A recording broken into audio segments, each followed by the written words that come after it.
Les amis, bonjour à tous, j'espère que vous allez tous très bien. Retour de la Première Ligue avec, on va débriefer deux matchs, on va parler de deux matchs, surtout sur le choc de cette journée qui est Manchester United face à Arsenal, et on va dire un mot sur Crystal Palace qui se déplaçait à Stamford Bridge pour affronter Chelsea. Donc avant de commencer ce débrief, n'oubliez pas de liker et de vous abonner à la chaîne. On va commencer par ordre chronologique. On va parler plus du match qui vient de se terminer. Après, on va revenir à celui de Chelsea. United qui s'incline face à Arsenal 1-0 avec un but de Calafiori sur corner pour changer un petit peu du côté d'Arsenal. Dans une idée globale où on attendait beaucoup plus Arsenal, puisque c'est quand même l'un des favoris pour le titre avec Liverpool. Et on attendait aussi de voir qu'est-ce qui a changé de cette équipe de Manchester United après la saison passée, la défaite en finale d'Europa League face à Tottenham.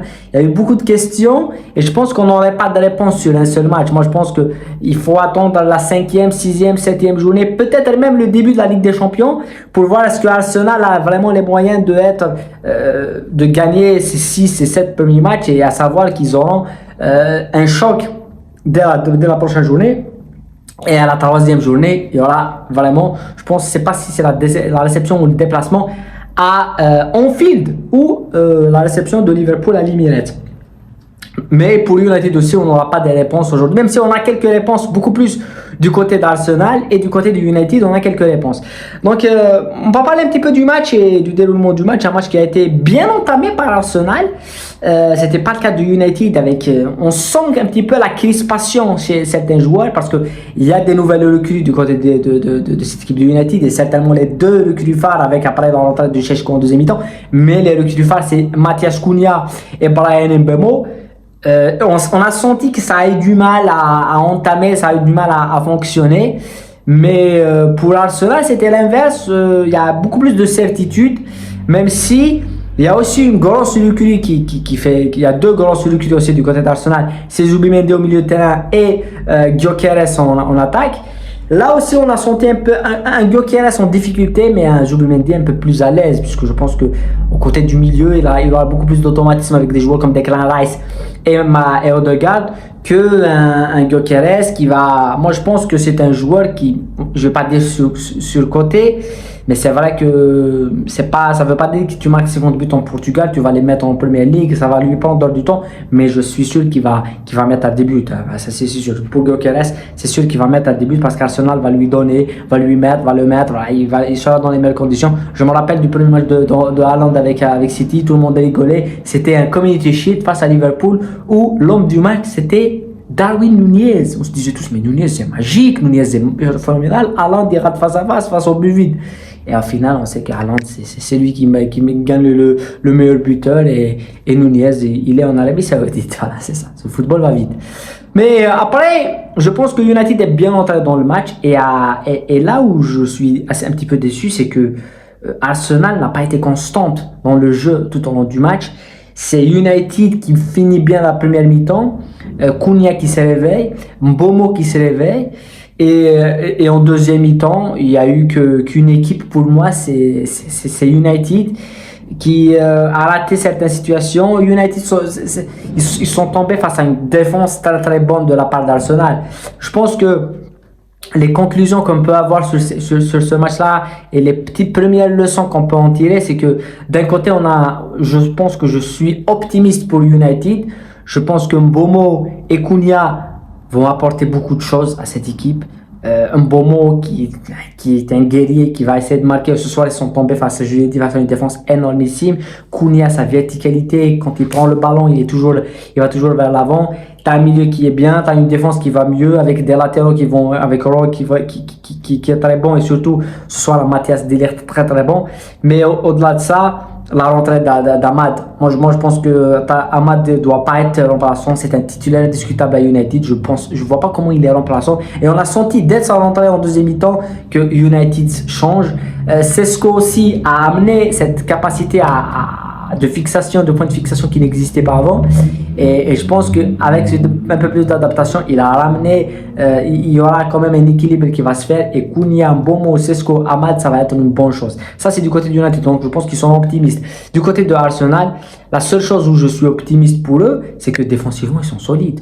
Ils sont extrêmement solides parce que se sortir de ça, parce qu'il faut être vraiment, même s'il y a peut-être faute sur une intervention de William Saliba où je pense qu'il y a penalty, mais au-delà de ça, tu as le match de Gabriel, le match de patron que fait Gabriel, tu as le match monstrueux que fait Saliba, Calafiori aussi. Au milieu, ils ont tous fait le grand match avec un Declan Rice et voilà. Après, faut se dire aussi que c'était quand même dit compliqué pour Gyökeres ce début. Ils sont extrêmement compliqués. Ils sortent sans vraiment être extrêmement dangereux. Mais au-delà de ça, on a quand même eu un match un petit peu décevant. Parce que c'est un match où, oui, c'était un match de début de saison. Mais on s'attendait un peu plus à ce que ça soit United ou Arsenal qui mettent beaucoup plus de buts, beaucoup plus de choses. Mais on aura quand même...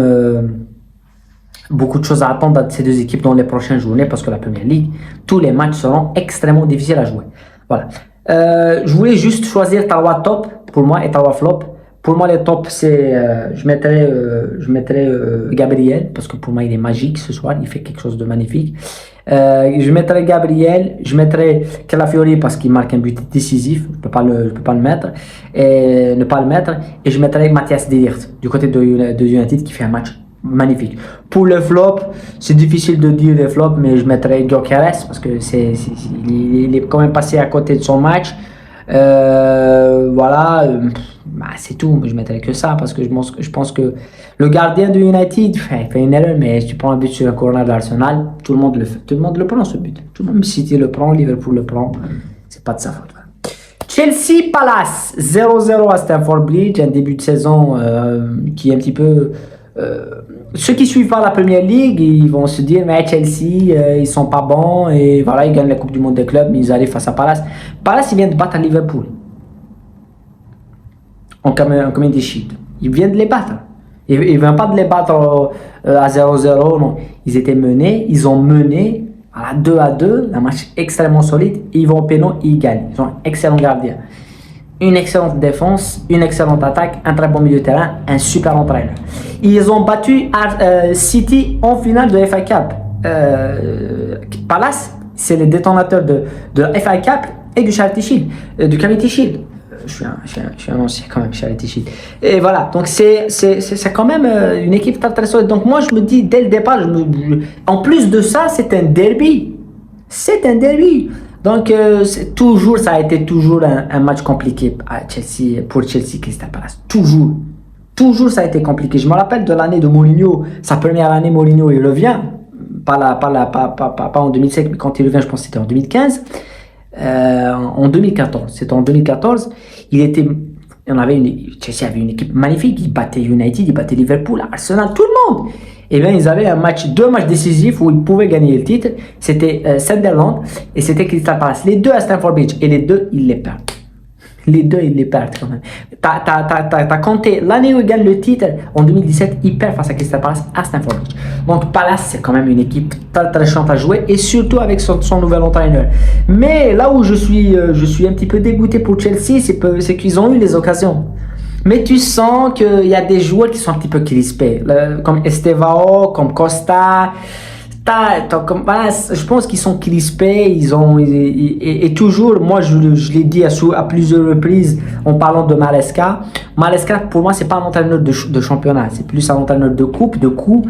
Et on l'a senti ce soir. On l'a senti que Chelsea n'a pas le jeu pour être champion pendant 38 journées. City là. Liverpool là, possiblement cette saison Arsenal va l'avoir, mais Chelsea ne l'a pas.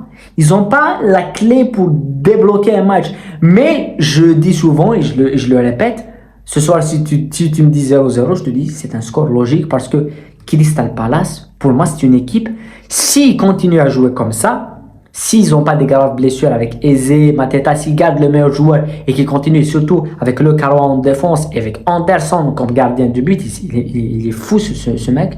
Et tu te dis que ils peuvent aller chercher une place en Champions League. Puisque Nottingham Forest, ils ont essayé de l'avoir. Bournemouth, ils ont essayé de l'avoir.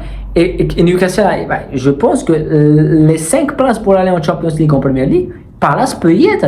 S'ils arrivent à battre Liverpool, s'ils battent Liverpool, Arsenal, Chelsea, tout, ils peuvent battre n'importe qui cette équipe de Palace. Donc je me dis que c'est quand même assez intéressant de souligner ça.